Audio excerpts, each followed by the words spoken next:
జై శ్రీరామ్, శ్రీమాత్రే నమః. జై జనసేన, జై పవన్ కళ్యాణ్, జై వారాహి. వందే మాత్రం వీక్షకులకందరికీ నమస్సుమాంజలు. సైబర్ క్రైమ్ బాగా పెరిగిపోయిన ఈ సమాజంలో ఇప్పుడు కొత్త లింకుల ద్వారా ఫ్రీ ఆఫర్లన్నీ రీఛార్జీలన్నీ వస్తాయి. దయచేసి ఆ లింకులు ఓపెన్ చేయకండి, నష్టపోకండి. మీరు నష్టపోకుండా ఆ లింకులు ఎవరికి ఫార్వర్డ్ చేసి వాళ్ళని ఇబ్బంది పెట్టకండి. ఇక సమాజంలో అనేక రకాల పొల్యూషన్లు ఉన్నాయి. ఎయిర్ పొల్యూషన్ కానీ వాటర్, మనం తిరిగి ప్రపంచంతో పొల్యూషన్ ప్రపంచంలో మనం బతుకుతున్నాం. అటువంటి సమాజంలో మాటల పొల్యూషన్ పెరిగిపోయింది సోషల్ మీడియా ద్వారా. ఎందుకంటే బేసిక్గా సమాజం మతాల వారీగా, కులాల వారీగా, రాజకీయ పార్టీల వారీగా, సినిమా హీరోల అభిమానుల వారీగా, ఇంకా ఎన్నో రకాలు సమాజం విభజించబడిందే అన్నమాట వాస్తవం. ఇటువంటి సమయంలో ముఖ్యమైన వ్యక్తులు ఎవరైతే కొంచెం పూర్వం మనం ఏదైతే అనుకున్నాం, ఒక సెలబ్రిటీ హోదాలో ఉన్న వ్యక్తులు స్టేజ్ మీద మాట్లాడేటప్పుడు సంయమనం పాటించాలి, టంగ్ స్లిప్ అవ్వకూడదు. అది చాలా ప్రమాదం తెస్తోంది. ముఖ్యంగా మొన్న శివాజీ గారు దండోరా ప్రీ రిలీజ్ ఈవెంట్లో ఆయన చేసిన వ్యాఖ్యలు మహిళల పట్ల, ఆయన భావం మంచిది కావచ్చు, అక్కడ వాడిన భాషలో టంగ్ స్లిప్ అయ్యి ఏవో సామాన్లు అవి అంటే అందరూ ఖండించారు. కానీ దాని మీద ఖండన అయిపోయింది. తర్వాత దానికి ఎగ్నెస్ట్గా అనసూయ భరద్వాజ్ లాంటి వాళ్ళు మా ఊళ్ళో మా ఇష్టం, మీ పూ తిరుగుతూ ఇలాగే ఉంటామంటే మరి వాళ్ళకి సమాధానం చెప్పడం మన దగ్గర ఏం లేదు. ఇక్కడ అనుకూలంగా వ్యతిరేకంగా రెండు గ్రూపులుగా తయారైపోయాయి. అలాగే రాజకీయ పార్టీల్లో కూడా పవన్ కళ్యాణ్ గారు ఇప్పటం వెళ్ళి ఒక కుటుంబాన్ని కలిసి వచ్చినప్పుడు ఆయన ఎలక్షన్ ముందు మాట ఇచ్చారు వస్తానని. ఆ ముసలావిడ్ని ఓదార్చారు, దగ్గరికి తీసుకున్నారు. దానికి ఒకటి కామెంట్ ఏంటంటే, అమ్మాయిలు ఆంటీలు అయిపోయారు, ముసలాళ్ళని కూడా వదలవా. మరి వీడికి తల్లికి పెళ్ళానికి తేడా తెలియదా? ఏమి చాలా మాట్లాడాలని ఉంటుంది, కానీ మా కల్చర్ అది కాదు. కాబట్టి ఇలాగే మతాలకు వారిగా కూడా హిందూ సనాతన ధర్మం తరఫున మాట్లాడేవాళ్ళు కూడా అవతల వాడు ఏదో రాంగు భాష మాట్లాడేదని మనం ఆ భాష మాట్లాడాల్సిన అవసరం లేదు. కానీ మాటకున్న శక్తి, మనం సక్రమమైన విధానాలు చెప్తే అది ఎంత బలంగా చేరాలో అంత బలంగా చేరుతుంది.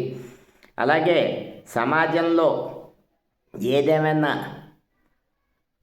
ఇది జరుగుతున్నప్పుడు, నేరాలు జరుగుతున్నప్పుడు, డ్రగ్ కల్చర్ పెరిగిపోయాక వస్తున్న మాటలు ఇవి. గత 7 ఏళ్ళుగా భాష మారిపోయింది మంది. ఈవేళ 2 తెలుగు రాష్ట్రాలు, ముఖ్యంగా హైదరాబాద్ సిటీలో పోలీసులు పగలు రాత్రి ఎక్కడికక్కడ మాదక ద్రవ్యాల కోసం వేటాడి పట్టుకుంటున్నారు. మన 2 తెలుగు రాష్ట్రాల్లో ఏం అవసరం వాళ్ళకి? వాళ్ళ జీతాలు రావా మాదక ద్రవ్యాలు పట్టుకోపోతే? ఒరే, ఓ తరం భవిష్యత్తు నాశనం అయిపోతుంది అని మనకు అందకుండా, జనాలకు అందకుండా మాదక ద్రవ్యాలు ఎవరు చేస్తున్నారో వాళ్ళని పట్టుకునే పరిస్థితుల్లో మనం సరైన సమాజం వైపు, నాగరికతమైన సమాజం వైపు మనం అడుగులు వేయాల్సిన పరిస్థితి. చదువుకున్న వాళ్ళు కూడా ఈ రకమైన ఇదికి లోనయ్యి నాశనం అయిపోతామంటే ఈ సమాజాన్ని రక్షించడానికి ఎవరూ లేరు. సోషల్ మీడియా వేదికగా ఎవరైనా అరే తురే భాష వాడితే క్లీన్ మీరు కంట్రోల్ అయితే మీరు కంట్రోల్ అవ్వండి. ఆ కంట్రోల్ అవ్వకపోతే ప్రభుత్వాలు కంట్రోల్ చేస్తే ఆ విషయంలో ఎటువంటి అభిప్రాయ భేదాలు ఉండవు. ఇంకా ఎవడో బంటిపల్లి అది నా అన్వేషణ అనే యూట్యూబరు, మరి వీడు ఏం చదువుకున్నాడు, వీడు ఎంత గొప్ప వ్యక్తో ఏమిటో తెలీదు. పురాణాల్లో దేవతల గురించి మాట్లాడేస్తాడు, ద్రౌపది గురించి మాట్లాడేస్తాడు, తర్వాత సీతాదేవి గురించి మాట్లాడేస్తాడు, మహానుభావుడు గరికపాటి ఆయన గురించి మాట్లాడితే ఏంటి మాకు ఈ కర్మ? కానీ బిడ్డ, ఒకరోజు నీకంటూ వస్తుంది. నీకన్నా చరిత్రలో తెగ నీలిగిన రాక్షసులే తిరగబడిపోయి కుక్క చావు చచ్చారు. అటువంటి చావులు అయితే వస్తాయి. మీకు వ్యూస్ కోసం, ఫాలోయర్స్ కోసం దిక్కుమాలు భాషలు అవి వాడకండి, వెకిలితనాలు చేయకండి. అన్ని వెకిలితనాలు సెటరైజ్ చేసే శక్తి ఈ భారతదేశానికి ఉంది, ఇక్కడ ప్రభుత్వానికి ఉంది. ఒక దశ వరకు, ఒక దశ మించి, శృతి మించి మాట్లాడితే ఎవరినన్నా పడుకోబెట్టేసి శక్తి ఇక్కడ భారతదేశంలో అన్ని రాష్ట్రాల్లో పోలీసు వ్యవస్థకు ఉంది. ఇందులో సంబంధం లేని వ్యక్తులు శివాజీ విషయంలో జరిగే ఆయన క్షమాపణ చెప్పాడు, వీళ్ళేదో చెలరేగిపోయారు, వాళ్ళకి వ్యతిరేకంగా 2 గ్రూపులుగా విడిపోయి చేస్తున్నారు.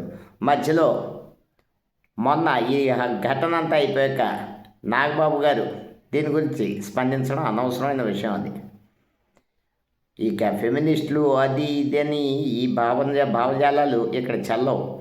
అలాగే ప్రకాష్ రాజ్ ఆడవాళ్ళ బట్టల గురించి మాట్లాడడం నువ్వెవరివి? ఇటువంటి వ్యాఖ్యలు అవి అనవసరమైన విషయాలు.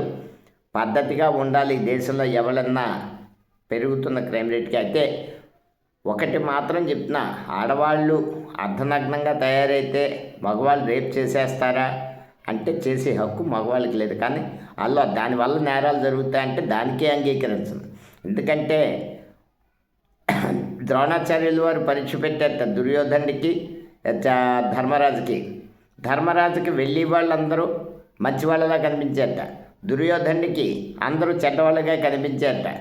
ఎందుకనంటే మనం చూపుని బట్టి, మన దృష్టిని బట్టి, మన ప్రవర్తనని బట్టి సమాజం మనకు ఎలా కనిపించాలో అలా కనిపిస్తుంది. మనసులో కుళ్ళు కుతంత్రాలు కల్మషం కామం నింపుకుంటే సమాజం అలాగే కనిపిస్తుంది మనకి. కాబట్టి ఇష్టానుసారమైన వస్త్రధారణ అన్నది వాళ్ళకి స్వేచ్ఛ ఉంది. కానీ దాన్ని ప్రోత్సహించడం మన సాంప్రదాయాలను, మన నాగరికతని దెబ్బతీస్తుంది. అంతకుమించి ఉచిత సలహాలు ఇచ్చే స్థాయి శక్తి మాలాంటి వాళ్ళకి లేదు. అలాగని దాన్ని ప్రోత్సహించాల్సిన అవసరం ఎవరికీ లేదు అని కూడా గుర్తు చేస్తూ వందే మాతరం. జై హింద్.